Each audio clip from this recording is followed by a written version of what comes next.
Hello and welcome to the Birds of Sri Lanka with Mihela. I am a student from Royal College, Colombo, Sri Lanka. Today I'll be telling you about the little GREBE. The little GREBE, also known as dabchick, is a member of the GREBE family of water birds. It is commonly found in open bodies of water across most of its range. I have a fun fact for you. Did you know that some birds change their feathers from breathing to non-breathing seasons?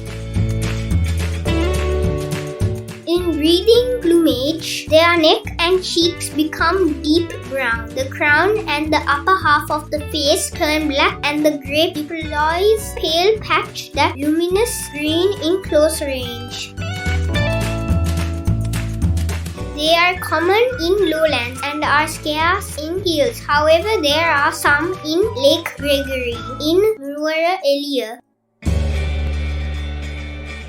I have been to Lake Gregory, but I have not seen any little GREBEs. Thank you for watching and stay with me so I can tell you more fun facts about the birds of Sri Lanka.